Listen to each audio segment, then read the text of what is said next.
On behalf of IDFC First Bank and the Economic Times, welcome to Ask the Expert, the show where you get to ask all your startup questions to India's best startup entrepreneurs. It's an AMA session, which is Ask Me Anything. Actually, Ask Mayank Anything. That's what AMA stands for in this case.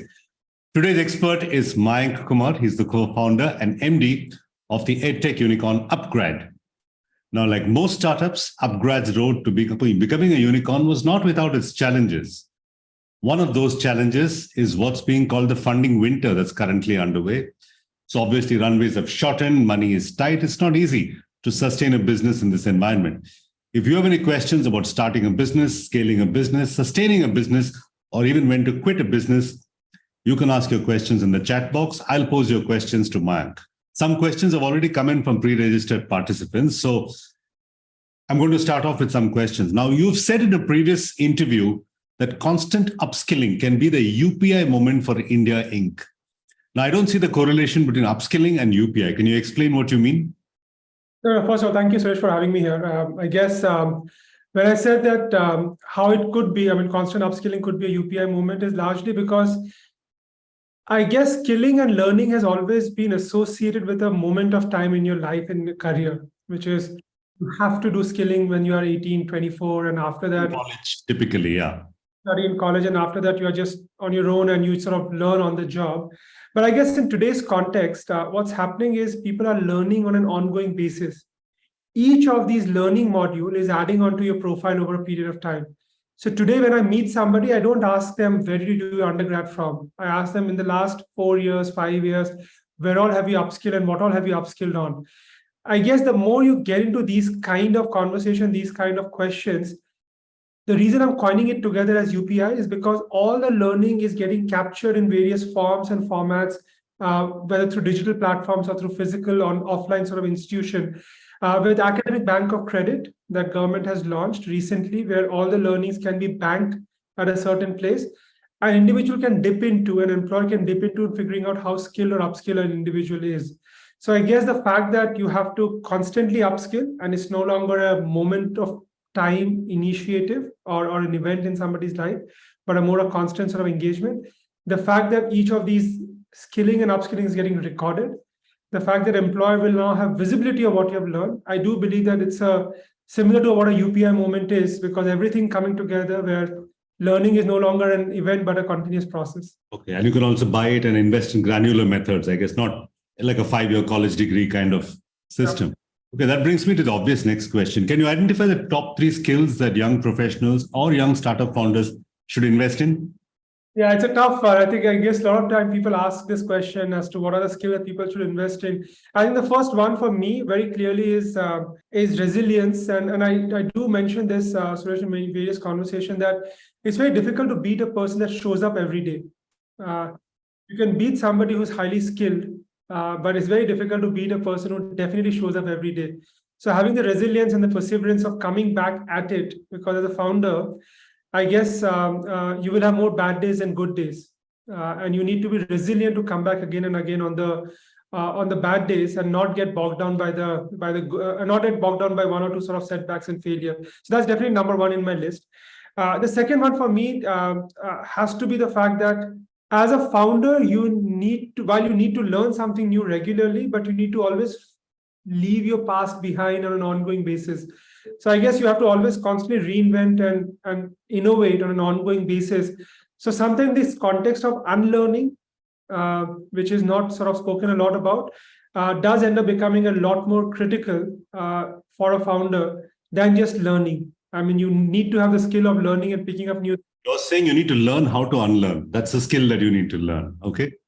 You cannot be emotional about a certain decision. You can be passionate, but just cannot be emotional about taking a decision because just the fact that you did it in the past. And that's, again, a very sort of critical skill that at least we have seen. At least I have seen founders having, having the issues of sort of coping up on an ongoing basis. And I guess the third thing for me, again, something that I've sort of looked at and picked it up while sort of going through the journey is that very counterintuitive, Suresh, but you do need to put yourself sometimes in uncomfortable situations. And when I say this, the general tendency when you're working in a regular job, or I mean, if you are doing something which is regular plain instead, is that you want to get into a comfortable situation, comfortable position. But as a founder, the more you put yourself in an uncomfortable position, sometimes great innovative ideas and innovative thought comes out. Put yourself in situations which are not your usual self, and I think you will see a lot of interesting things coming out of that particular aspect. So I think those couple of learnings definitely has helped me, and a skill I believe that I guess all entrepreneurs should have and pick up as they go along building their own startup. Excellent. Now let's talk about the elephant in the room. Mayank, I'm a professional anchor and I'm a journalist. Is AI going to take my job away? I think, look, I mean, AI will definitely have an impact on all jobs. There will be an impact on your job. There will be an impact on my job. But look, I think the same question got asked when the first time washing machine came into existence, when the Or first television? Yeah. television came into existence. So actors said that, look, I don't have a job left for me any longer. But you know how it is, right? I mean, evolution of human beings, we are always innovative and figuring out what more to be done. I believe the order of skills and order of working engagement will go higher. As a journalist, as an anchor, you need to understand how AI can be leveraged to make your job better versus worrying that AI will take away the job. So I guess my feedback to you is that upskill yourself on AI and pick up new skills as you go along. It may not be technical skills, but it definitely will be tools that are needed to become more and more powerful. I just want to give one small example. I think I mean, I like reading about history. So one of the things I've read at most places that every time a new technology innovation comes in, people worry about their jobs the most. I do believe that at AI ecosystem, because now it has moved from physical replacement to mental replacement, the implication we have never seen in the past. But as I said, I think most of the places we have to start understanding how to use AI to make our jobs more efficient and even better as we go along. There's one of the informal laws of technology that says any technology is overestimated in the short run and underestimated in the long run. So we might be at the point in time where overestimating AI in the short run and underestimating its long run impact on jobs and careers. Because we're talking to founders, and that's an important part. Any founder and any investor, if you actually ask me, always overestimate the short term. And as an investor, you underestimate the long term. So you have to just be at it. Do not get bothered about what the short term things are saying, but just keep the long term in mind as you're building your own venture. Another question about upskilling. Now, given the current state of startups, we spoke about funding winter, which obviously means that pay scales are either frozen or pink slips have been offered. It's not the best time to be a professional working in a company. Now, these professionals may not be willing to invest in upskilling themselves. They may not have the financial security in upskilling. Any advice from an upGrad perspective? Very counter to that point. So actually what happens historically, if you look at the data and the trend, when the economy is highest, education is at its lowest. Oh, okay. It's a complete inverse correlation. When the economy is doing really well, people tend to go back into the job force without being skilled enough, because there's enough demand for people to be sucked into the job ecosystem because the economy is really well. And therefore, usually the demand for skilling and upskilling goes down. When the economy starts going down, I'm not saying going down, but let's say there's a context of funding winter that you spoke about, or even in economy dips a little bit, not going down, a temporary dip. There's a temporary dip. So I think that's the time when people go back and invest in themselves for 2-3 reasons. One, I guess everybody wants to stay differentiated in the market, and they do need to differentiate themselves from who you are versus the crowd. Second, many a times you do have time in your hand because, I guess the day-to-day activity may not be as strenuous as what it was earlier. And I guess all these reasons allow one to sort of over-invest. Historically, the over global MBA enrollment, because MBA is something where working class typically comes up across various places. The MBA enrollment in 2001, when the dot-com crisis happened, shot up significantly. 2009-10, when the GFC happened, it shot up again significantly. 2015-16, when there was one more sort of round of so-called quote-unquote funding in winter, the MBA enrollment shot up significantly. So it's an inverse correlation. It's time for everybody to invest in themselves and differentiate, because as the moment the economy opens up, you do need to stand out of the crowd. That's good advice. For seasoned professionals who are trying to quickly switch careers, sometimes you need to switch careers itself, not just a job. Any advice for people in their 30s, 40s looking to switch, contemplating a career shift perhaps? I guess today, in today's context, right, Suresh, my take was that, look, I don't know about others, but my parents had one job in their entire career. Yeah, many of our parents are similar in that sense. They just spent 35, 40 years doing one job throughout the entire career span, right? I mean, in today's context, an individual, as I said, speaking to you earlier also, that an individual goes through maybe 4, 5, 6 career shifts in their entire career span or the life workspace span. And that's important, not just a job shift, but career shifts, right? These might be entirely different careers that you pursue. You may be doing investment banking, but you now move into, let's say, data science or AI or something else. Or you may be doing sales, you're moving to marketing, and from marketing, you're moving to, finance and corporate finance, etc. So those shifts are very common. And at each point of time, when the shift happens, you do need to invest in yourself. Unfortunately, one of the challenges with the way our society has evolved, and specifically, let's say, in India, we have assumed that our entire education has to be funded by our parents, because that's what parents are here for, to fund your education. And the moment you get into a job, the entire upskilling and work-related learning has to be funded by the company. As individuals, we are not very used to investing in themselves. If we ask the audience also, look, how much do you invest in your child's education? And compare that to how much you invest in your own education, the answer is going to be very sort of startling for a lot of people out there. For a lot of professionals, 100% look at and contemplate career shifts. I've seen great sort of professionals, because of the career shift, to the point that I raised earlier, that you need to put yourself in an uncomfortable position. I've seen their career taking an exponential jump and not an incremental jump. B, as you're looking at making the career shift, please invest in yourself. Do not assume that career shifts will happen only because you're so good in what you're doing. You do need to invest in yourself and make that sort of shift happen. I have just 2 data points to share with you, Suresh, which I just wanted to sort of give you an input. Not because I come from upskilling ecosystem and ecosystem, but we surveyed about 3,500 professionals, white-collar professionals. And we asked them the question, did you skill up? Did you not skill up in the last 3-5 years, etc.? One interesting that we found, that people who skill have got about 2.5 times higher increment than have not skilled. So there's a value to it. I mean, it's not just that I'm saying it's because of that, but people find value to what you're doing. And the second thing that I've realized, that people who shift careers, and this was a question that we asked these 3,500 professionals, hey, you shifted career. How long did it take for you to stay in that career? You pivoted back or reverted to your older career.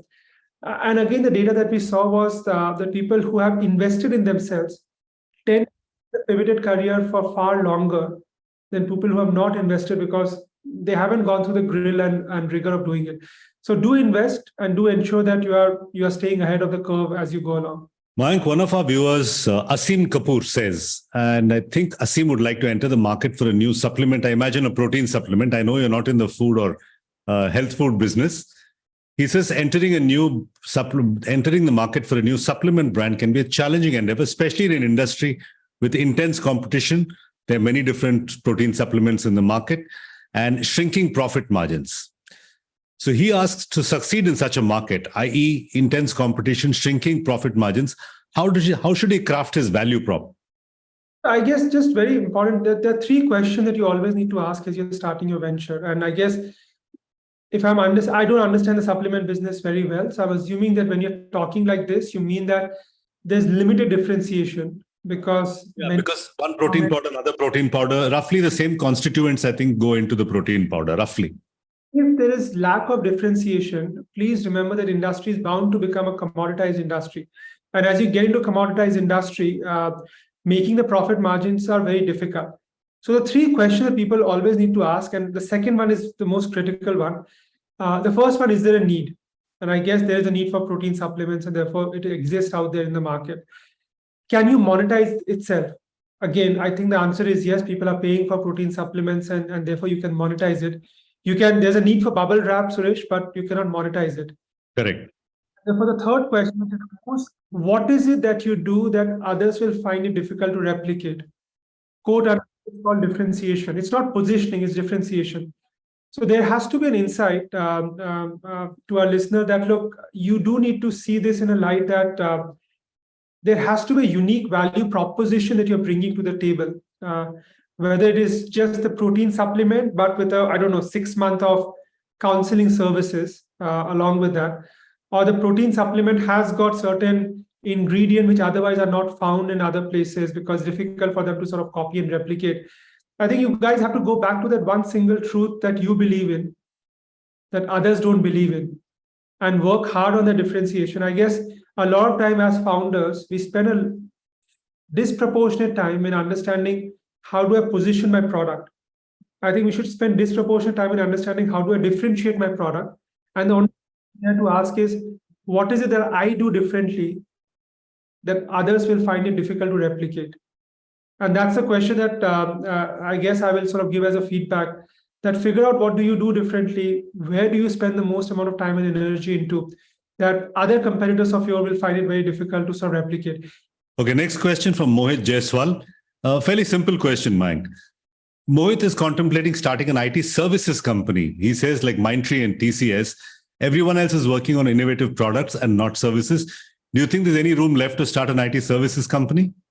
Look, I think, again, as a founder and closer in your own circle of competence, you're far better in answering that question. But here's my take on IT services. I think, look, IT services, there are much larger players that exist out there. And therefore, creating a positioning and a differentiation for yourself is going to be extremely, extremely critical as you're entering into that space.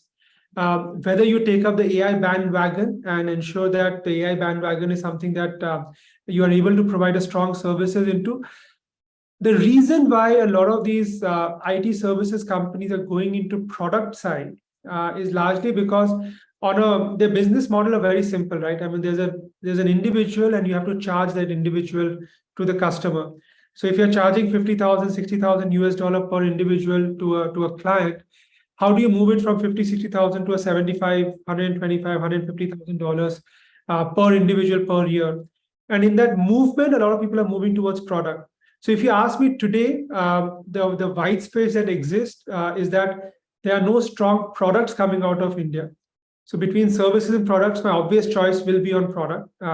Again, my objective is not to give you what you need to do right, but I guess my objective is to give you the question that what value prop or what insight are you entering into that business that an Infosys will find it very difficult to replicate, or that a TCS will find it very difficult to replicate, or a Wipro will find it very difficult to replicate. So I think that's the fundamental question that you need to ask. I don't think you should be doing it because the competitor is doing something else. You should be doing it because you have an insight which is better than what others are bringing to the table. Next question comes from a solopreneur, Mayank. Her name is Priyanka Bulia, and she's a health and wellness coach. I imagine she's a solo individual health and wellness coach. And she asks, how does she scale up her business? Any suggestions for a solopreneur? No, I think, look, I think having a solopreneur is a blessing in disguise because then you have to just take a decision yourself and not have multiple founders to sort of come to a conclusion with. But as you are sort of building your business out, look, the business that you're doing, the demand for that business is sort of scaling up very rapidly. Yeah. Having said that, it's not something that people spend on their own on. And therefore, the challenge that you will face in scaling up is just the acceptability of the fact that you need to invest in your own wellness as you are going through your own sort of life journey. And spending and investing on that particular front is going to be critical. But my advice to you is going to be, forget about anything else. Get your first 100 customers to really, really love you, not just like you, not just appreciate you, but they should love you, because in the business that you are in, word of mouth matters a lot. And for the word of mouth context, given that you're providing coaching, it is super critical that coaching goes hand in hand with the right word of mouth, because the next set of customer rely on your own existing customers to bring the next set of customers for you, rather than trying to go after marketing and performance marketing to scale up. So depending on your scale, I guess invest heavily on the customers first and then look at scaling up, given the fact that you are a solo entrepreneur at this point of time. Then let me ask you a personal question, Mayank. Now you have a brand, upGrad, but you also are a personal brand as Mayank Kumar, co-founder of upGrad, right? We've seen many startup founders become personal brands in their own right. Some of them are on TV game shows, some of them are on Instagram. How do you view personal brand building for yourself? Do you invest any time in personal brand building for Mayank Kumar, not for upGrad? No, not exactly, Suresh. So not. I think I personally don't believe I'm a brand. So I think that question may not be relevant for me. But see, I guess whatever you are today and whatever I am today, a large portion is because of what I'm doing at upGrad, and therefore, more than a founder creating their own personal brand. I mean, I don't think it's a founder works hard to build their own brand. Some of the founders, given the sector and the industry they are in, they are bound to be a lot more out there. Yeah. If you see businesses, especially, you're bound to be a lot more out there. when you are more out there, and that you are out there not because you want to build your own brand, because you want to give credibility to what you are building as an organization, as a brand. And given education is one such industry wherein credibility matters. I mean, you go to a large institution because of the professor, because of faculty member that are there, and therefore lending your own name just to whether you want to be vulnerable in front of the customers, say, look, I'm there, I'm in front of you, and I'm not going anywhere. It just helps you in building your own business brand more than anything else. So, to your specific question, Suresh, no, I don't invest in anything on building my own brand. I guess it's what I get paid for, is to sort of work and be out there, such that when people are trusting upGrad with certain of their own sort of capital and investment and money to be spent on their own skilling, they believe that there is a human being on the other side who's going to sort of be there and look after them. Okay. Also, maybe your personal vanity level is low. It's not as high as some other startup founders. Okay. Another personal question for you from Inosh Paul. Inosh asks, how do you handle disagreements or conflicts with your co-founders? And Mike, you can't say you don't have any disagreements or conflicts with your co-founders. You have to talk about.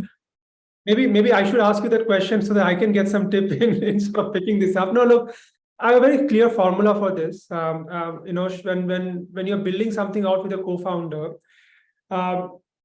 you need to be aligned on the long-term vision very clearly. There are two things that you need to be aligned on: long-term vision and the value system. I think these two things are extremely, extremely critical. Disagreement in long-term vision, that you want to put AI in everything while the other co-founder wants to do more sort of operating stuff.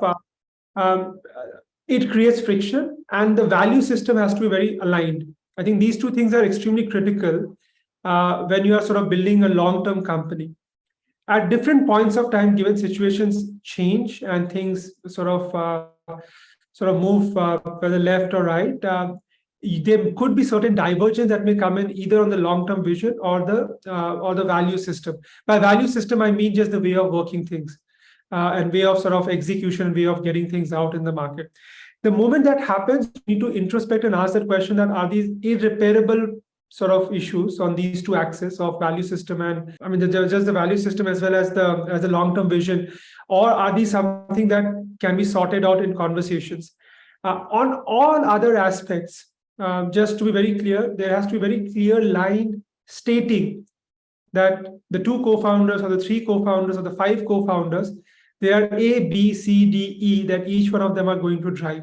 Any decision that falls in the ambit of A, one co-founder has to take lead, and the co-founder's word will always prevail over other. They have veto power on that domain. But amongst the five co-founders, you do need to have one amongst the equals. Because we are not, it's very difficult to build this in a very democratic way. You can't keep everybody happy in certain decision. One person's decision has to prevail.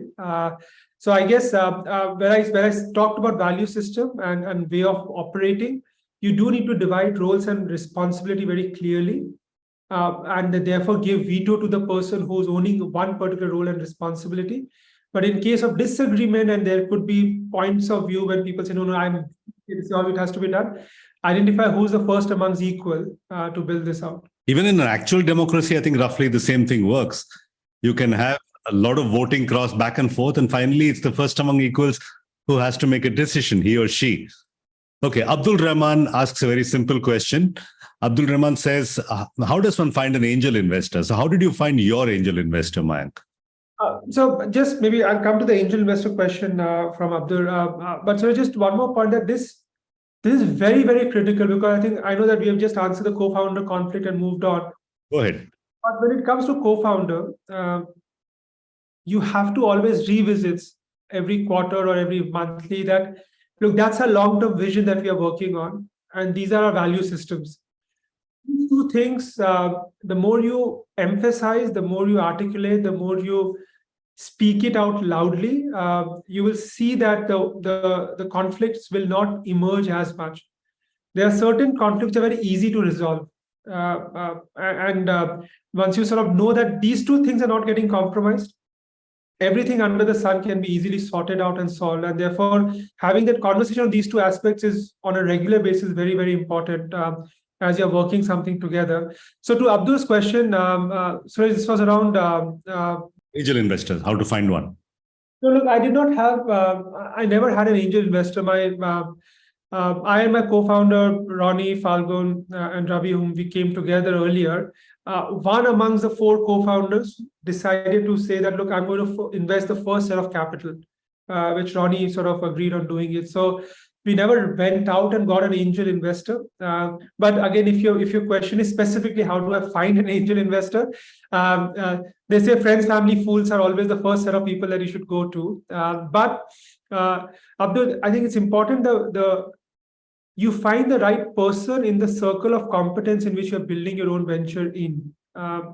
Let's say if you're building something in B2C or D2C sort of brand play, find people who are competent in that space, who can add value to what you're doing. If you're building in something in B2B SaaS, find people who are competent from that particular ecosystem.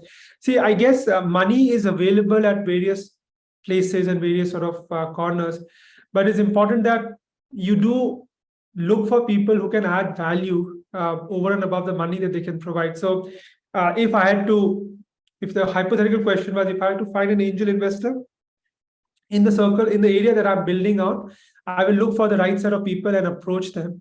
And I know that approaching them is difficult, and therefore you do have to be good at connecting with them at different forums and different platforms and different events and different sessions. Talk to them, find a connect, and therefore that's how I've seen people sort of raising the first angel check while they're building their own venture. Okay, let's assume Abdul Rahman is currently pitching to you, Mayank, as the angel investor. Let's assume he's starting something in the education space or the edtech space, and he gets his 90-second pitch with you as an angel investor. What would you want to hear from him? Team, time, and timing. These three things matter to me a lot. That what's the on the idea that you're working, I care about the idea, but I do not care about the idea as much. Because look, ideas will change as you evolve. What matters to me is how good is your team, who are coming together. Because at the end of the day, we are you are backing the jockey and not the horse. So you do need the right team who are working on this. How big is a market problem that you're attacking? Because you may be a great set of founders, but if the market is small, the market is small. A great founder will find it very difficult to fight against a small market. So look for markets which are large enough where you can build large-scale companies. And the third thing is timing. It's not very important, but you do have to evaluate whether this is the right time to enter into the business. I guess today nobody wants to start an edtech company. Edtech is not in favor right now. The timing is not right for many people out there, but it's a great place to actually build a large business. But look, you also have to look at the right timing when you're entering into that particular space. So between the three T's, I do want to get convinced on these three T's. And that's my sort of usual lens in which I look at very early stage ventures. Fantastic. So for those of you who missed it, the three T's are team, TAM, which is total addressable market, and timing. Is this the right time to get into this business? Okay, on this note, Chinmay asks, what did your first 60 days at building upGrad look like? Were you panicking? Were you calm? Were you overworked? If the options are only these three, all three of them. Chilled, planning to buy a private island in Italy? I think We started the same building is where we started upGrad. We were on the third floor in one small room. The first 60 days, first 30 days and 60 days. Look, when I came in with a very clear understanding of the sector in which I'm looking at building something out. So at least the sectoral knowledge was with me, and I was very clear that what am I building. I guess the first 30 to 60 days went into three things for me to look at. I think the first one for me was I had a set of co-founders, but what kind of team do we want to build around us? Who are the people? What kind of talent that we need to bring in?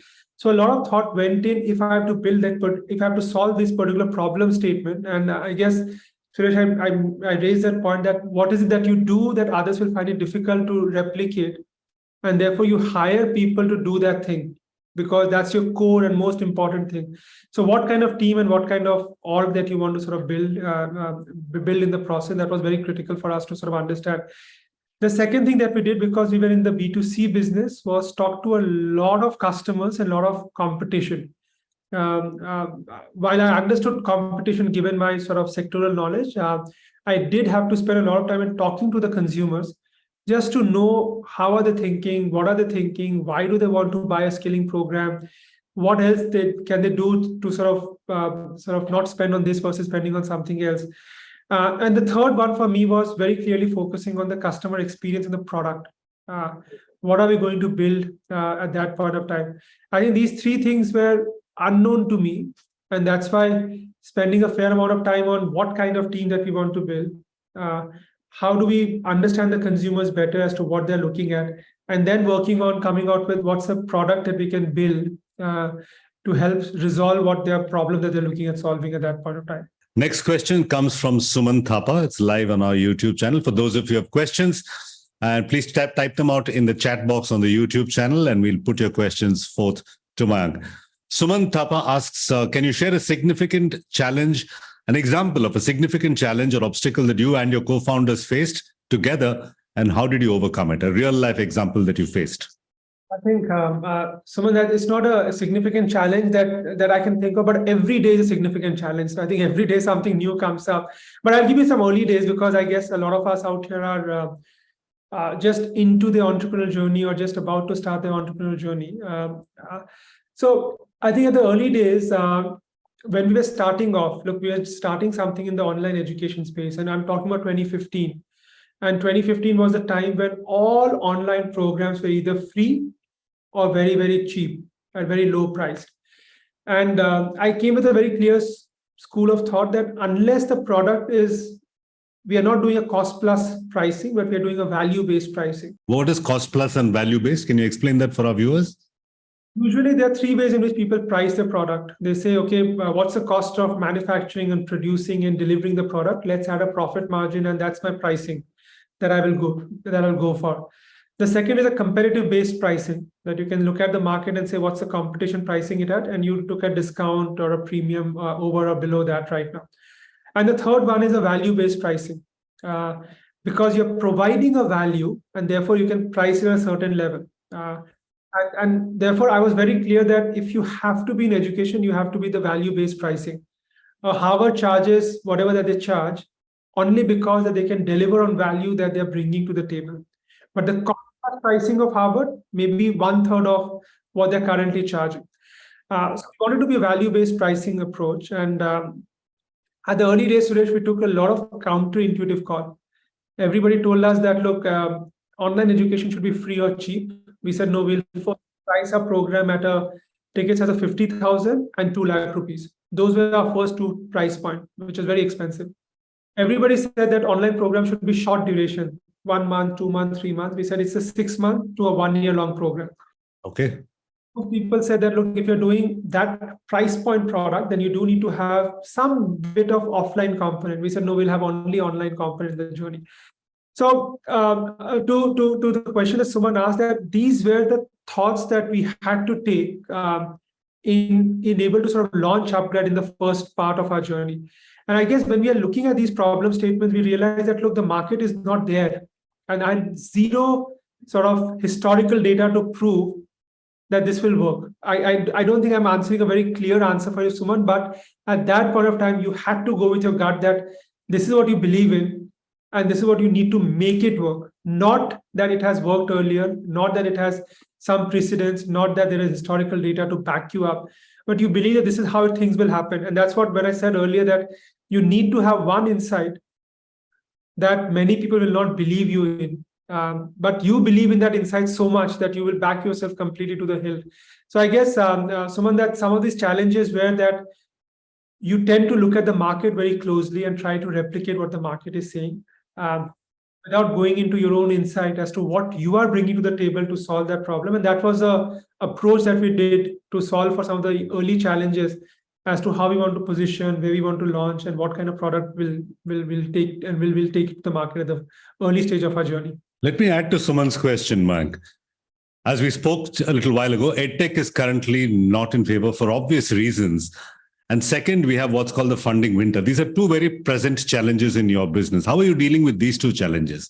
At the end of the day, you need to believe that you are in this business, and is this business really adding value to the end consumer or the end learner? And I truly believe that in education and EdTech, there is a significant difference that various companies and various models are making to the life of the end learner or the end consumer.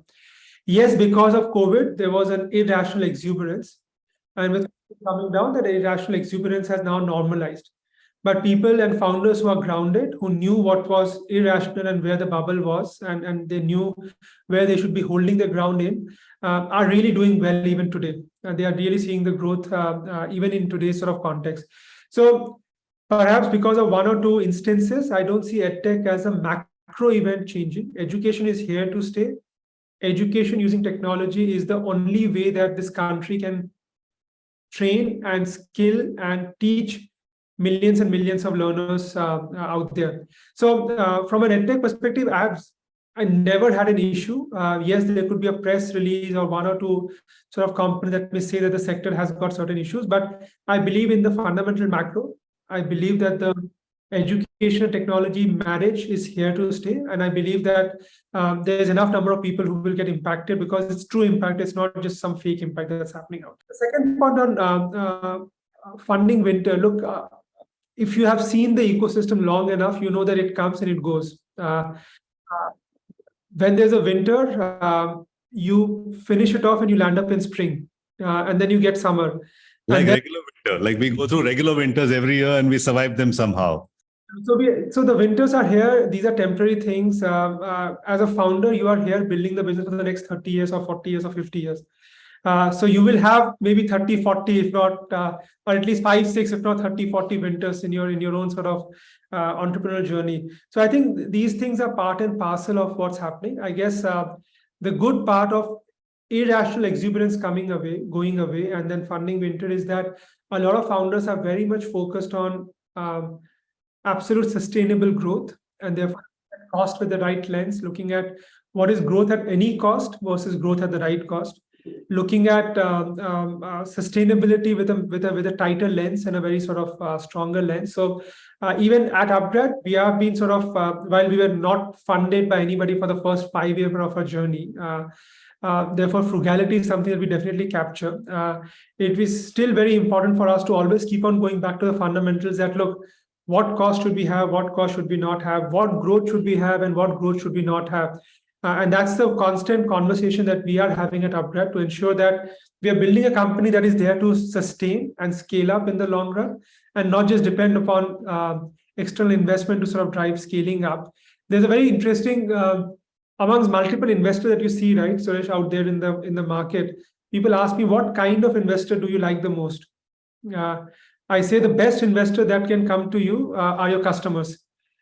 Because they're trusting you with their money on the product that you're buying. So I think that's what everybody should focus on, and get the best investor on your sort of system, because they will fund your journey in the long run. And that's sustainable because you can keep getting new customers and you can deepen existing customer relationships. Okay, next question. I think NC Gosavi is asking you for trade secrets, Mayank. Gosavi asks, what are the best marketing tactics to acquire customers in EdTech on a low budget? So Gosavi, just to your specific question, I think one of the one thing that I have seen between a good and a great edtech or education company versus not so good is what proportion of the revenue comes from referrals and repeats. So for me, the best cost-effective way of acquiring a customer is going back to your own customers and asking them to refer more customers to you. And therefore, specifically in education and high ticket size product, because referrals matter. If you go to cars or homes and purchases which are high ticket size and high intent purchases, referrals matter a lot. So my first and foremost answer for you is go back to your own customers and ask for more referral leads and referral sort of names and try to convince them via that. The second, I believe in education, the beauty of education sector is that content plays a very important role in acquisition, because people are education at the end of the day is one form of content dissemination. And therefore, if you find the right platforms and the right content for that particular platform, you can build a large cohort and a large sort of pull-based approach where people can come because your content is so good and you have enough platforms, whether it is Spotify, YouTube, so on and so forth, that you can host good content, people will come and sort of consume that. And the third thing that I really love in this entire thing about low-cost approach of acquisition is building communities. And if you can provide some value prop to the communities will stay with you. And then you have to work really hard on monetizing the community with sort of various approaches. So I think between community, content, and customers, there's enough that you can sort of figure out without spending a single dollar on marketing. All right. Next question comes from Solvin. Solvin says, I'm an entrepreneur and I have a SaaS product idea. Right? I imagine Solvin wants to continue working in a full-time job as an entrepreneur while building his or her SaaS product idea. What one or two points to be kept in mind while building this business? See, I guess I don't know about the product that really well, but SaaS, I really love SaaS as an ecosystem because of the fact that once you build a product out, the uptake and the consumption sort of keeps on happening on an ongoing basis. So a few things I learned when, as an investor, looking at SaaS businesses in my previous role and previous avatar, is that three things matter in SaaS. The first thing that matters is at what cost are you acquiring the customer? And that's very critical for you to understand that the cost of acquisition of the customer should not sort of end up getting to a very different level. B is what's the churn that you have in your customer? Once a customer comes in, how many of them renew? And a great SaaS business operates at maybe 100% plus renewal rates in terms of revenue order. And therefore, more customers are coming in, buying it back, which means that your all growth is focused on getting new customer in. And because of this CAC and churn rate, you do need to understand what's your lifetime value. And if your lifetime value, because of the churn and because of how long the customer is paying you, is maybe 3-4 times more than the customer acquisition cost, those are healthy signs of building a good SaaS business. So focus on the right acquisition model, focus on the right retention model and not churning a lot of customer. And it will give you a very healthy LTV to CAC, which will allow you to build a strong SaaS business for yourself. Okay, Mike, the next question from Sai Kiran, and I think this is bang in your wheelhouse. You need to work with a lot of partnerships and collaborations with universities and I imagine education providers. Sai Kiran asks, what key principles should entrepreneurs keep in mind while negotiating partnerships or collaborations? I think this one thing we got really right, Suresh. And I think our fundamental thought process in this entire thing was that whenever you are talking to a partner for going out together or for launching something together or working with someone together, you just need to go in with a very clear thought process that there has to be a massive amount of trust amongst you guys. You have to be extremely trustworthy with each other. And that trust only comes when you believe that multiple outcomes are possible when it's a win-win situation. Many a times when you're working with a partner or a collaborator, you always believe there's a win-lose. But if you go in with the mindset that, look, both of us will benefit. And if I'm getting something, you are also getting something. and you are very open about what you are getting at the end of the day, and the other person is very open about what they are getting at the end of the day, and if you understand these two together, you'll be able to build a very strong collaboration or partnership, Sai, because the moment you go with a win-lose approach, if I take something, you will lose something, chances of having a long-term partnership is very limited. Some of our university partners are 8 years old, as old as upGrad is. And that's only because we have been extremely transparent. We have been extremely open about what we do with them. But whenever we sit down, we believe that we are doing good for each other rather than good for me versus good for them in our sort of growth trajectory. Okay. Next question is dead simple. Vikas Chawla asks, how do you retain your team, especially the highest performing members, I imagine? Yeah, because I think if you had an answer to this, please let me know. I think I would love to sort of learn this from you. So look, I think talent is one of the most important part when you are sort of starting your venture, even at any different stages of your own journey. I think holding on to talent, I don't think it's a science. It's a lot more art than science. It requires you to be in touch with that person and have an ongoing conversation on an ongoing basis. You do need to understand their growth aspirations and how your organization or the system will provide them with that growth aspirations. Because the high performing guys will always look for the right growth approach, whether it is in terms of more opportunities, more roles, more responsibilities. As long as the two of you are very clear on their own growth trajectory, chances are that that individual will stay with you for a very long period of time. Never ever take anybody for granted, because sometimes there's a chance that, look, this guy has been with me for the last 4 years, 5 years, and 6 years. It's okay. I mean, I don't need to talk to that person about their salary. Are you underpaid? Are you overpaid or not?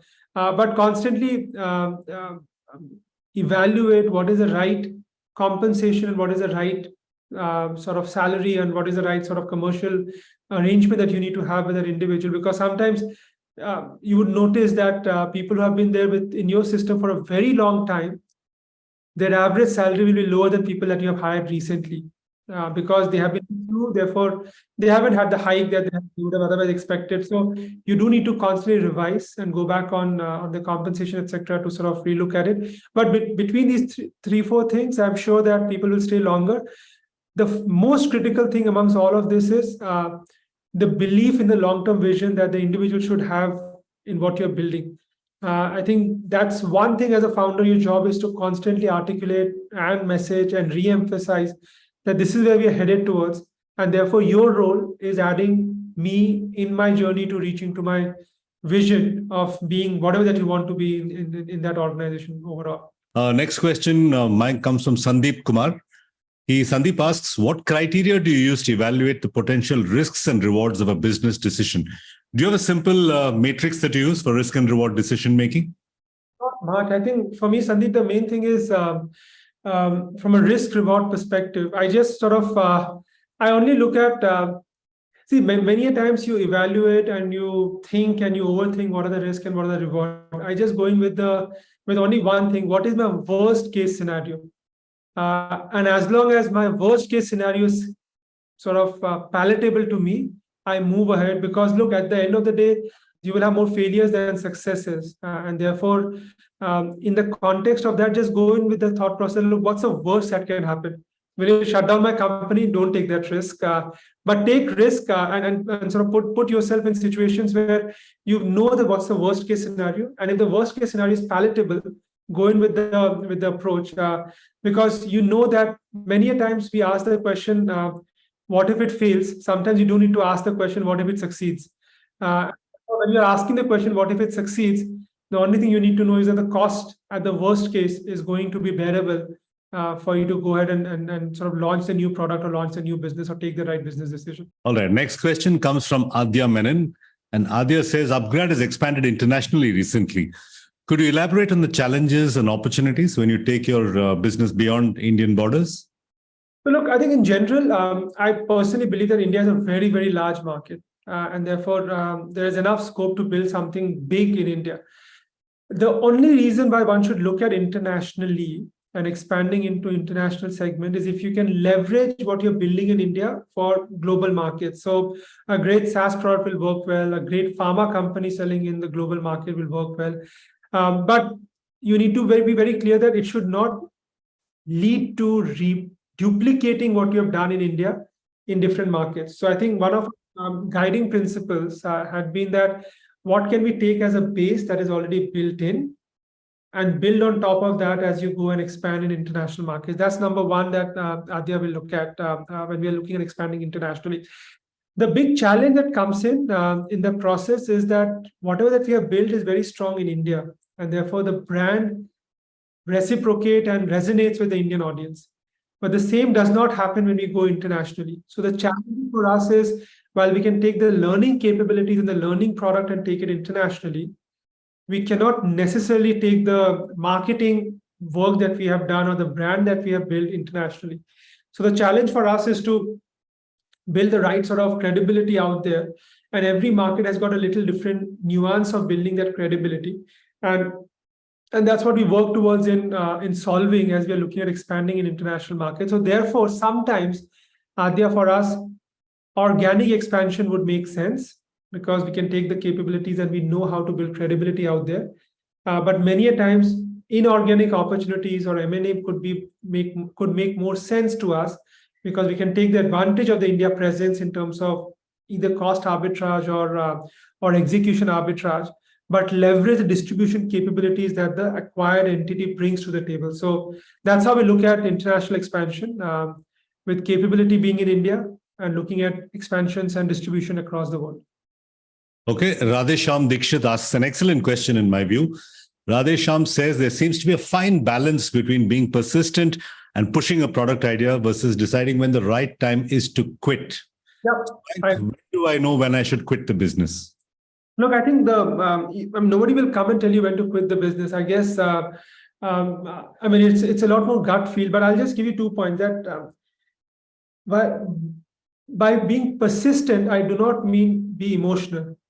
I just mean that you should be passionate about that particular product and that particular idea. And when you are passionate, there is a fair amount of rationality built in. The moment you get emotional about the product, yaar ye to maine banaya hai, therefore I see the light of the day, a lot of decisions that you end up taking is not very sort of correct and may not be right for the business. And therefore, sometimes you do need to remove yourself from that situation and look at from a different angle, whether the decision that I'm taking, is it rational or is it extremely emotional when I'm sort of making and taking that call? So I think that's a question that I always ask myself. When would you realize that business is not making sense and you are being more emotional than being more sort of passionate about it? When all the numbers that you bring to the table tells you exactly the same thing that you don't want to listen to. So when you start seeing that from every place, from every cut, your P&L does not support it, your contribution margin does not support it, your customer feedback is not great, your repeat customers are not coming, your referrals have gone for 2 dogs overall, you do understand that, look, you are perhaps completely being blinded by the emotional attachment to the product and the business. And sometimes removing yourself from that situation and taking a more rational and dispassionate call, if I could say, always helps as an entrepreneur, as a founder. I like that rule of thumb. When you see data that you don't like, persistently you don't like it, maybe it's time to remove yourself from the decision and you're getting to. Okay, final question for you. We have 5 minutes left. Dr. Saroj Upadhyay says, and I know this question should be addressed to the finance minister of the country, but she's addressed it to you anyway. So Dr. Saroj asks, what should be the role of entrepreneurship in helping the country attain 8% economic growth, 8 to 10% maybe economic growth? What can entrepreneurs do? No, look, I think my take, and I was just talking, we launched, Suresh, one of our first program was on entrepreneurship. And we then over a period of time created a pro bono program and gave it to, at that point of time, the Minister of Commerce, Madam Nirmala Sitharaman, who is now the Minister of Finance. So she inaugurated our Startup India Learning Program. And in that conversation, we were sort of discussing, and we said that, look, India needs about 10,000 startups or 50,000 startups or 100,000 startups. And I personally believe that India needs at least about 10 million plus entrepreneurs coming out for India to progress from where it is to where it should be, we need new and innovative ideas. And those innovative ideas will have to come from entrepreneurs in India, because we understand and appreciate the challenges and the nuances of this country. We do need many more jobs to be created. We don't need hundreds and thousands of jobs. We have about 8 to 10 million people coming out of college every year. We need to generate and create jobs, because as the work lifespan increases, people will be looking for more and more jobs. And in that context, again, entrepreneurs play a very, very important role. Because even in the small manner, even with one startup, if you have 15 people employed, you're at least creating 15, 20 employment opportunities for various individuals. So I think the fact that entrepreneurs have to be at a level where a lot of local problems can be solved by the entrepreneurial ecosystem out there. But at the same time, while you're solving the problem, a lot many more jobs gets created. And I think that's a win-win that the country can look for, because they can create economic value, but at the same time support large-scale employment. And that can only happen if you do not have 5,000, 10,000, 20,000 startups, but 1 million plus and 10 million plus entrepreneurs coming into the Indian ecosystem. Okay, Dr. Saroj, I hope that answers your question. We need more than 10 million entrepreneurs entering the Indian entrepreneurship ecosystem. All right, that brings us to the end of the show. We have just under a minute to go. Mayank Kumar of upGrad, thank you very much for being our guest on Ask the Expert. Members of the audience, thank you for your insightful questions. Thank you. Thanks, Suresh. Thank you very much. Thank you very much.